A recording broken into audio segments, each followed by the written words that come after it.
Back on ABC 24 this week talking about the very disturbing week that was, especially when it comes to violent crime in our community and the effects it's having.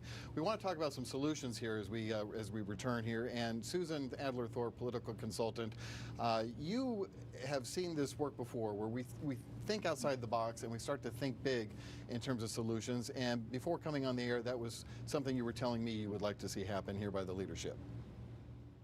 I'd like to see take a page out of our history and go back 50 years when Memphis was suffering economically, and you got the business leadership and government to get together and created the jobs conference, pulled people together for 2 or 3 days and figured out and made Memphis the distribution center of the nation.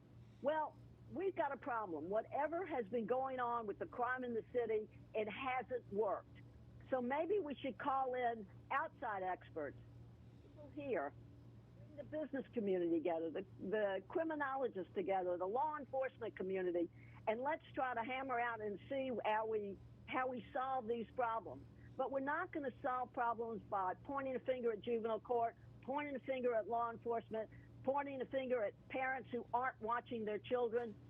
We've got to come together, create policies, and maybe even create a new division of government that brings all these disparate, the judiciary, the courts, the law enforcement, bring them all together to help solve these problems. Representative Parkinson, you represent the Raleigh area where, in fact, one of the victims in the Wednesday shooting was shot at the AutoZone store. So I know you hear from your constituents. What are you hearing from them? What do they want to see done that would be maybe something different that's outside the box that we haven't tried before? Sometimes it's kind of hard to have these conversations. When I'm the only one on this call that has been the shooter before. When I was 14, I was arrested in the 10th grade in my classroom for having a gun because I was going to shoot 4 kids, as a matter of fact. It was my intentions at that time to shoot 4 kids. Right now, no one has looked into the why as to how I, Antonio Parkinson, Representative Parkinson, at 14 years old, was intending on shooting to kill 4 kids. And there's nothing normal about that. There's absolutely nothing. But I didn't arrive that day and become the shooter. It happened over 14 years.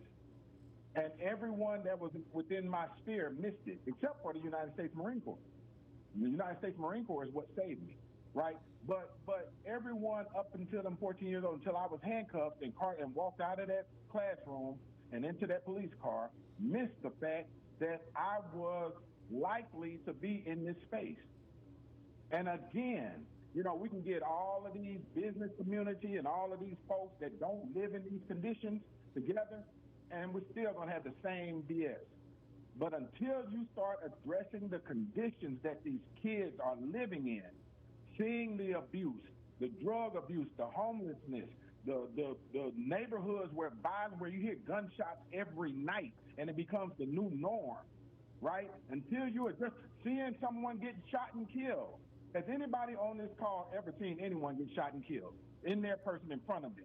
These kids see this, and we wonder why they grow up and become the next shooter. I experienced it. I know what it's like, but no one is addressing the real issue. Okay, I want to talk about the real issue in the last segment. You make a very good point. Otis, if you could keep this one quick, because I want to make sure we have enough time in the last segment to get a little more involved in this. Okay, yeah, I'm more in line with what Antonio is saying here. I do think we need some strong leadership here, but I'm not talking about leadership from politicians, from government, from business. I'm talking about leadership from a community perspective. I'm talking about leadership from a family perspective. Even some of those dysfunctional families, and we have a lot of them, Richard, in this community, there's still someone connected to that family who has some leadership or some influence in that group.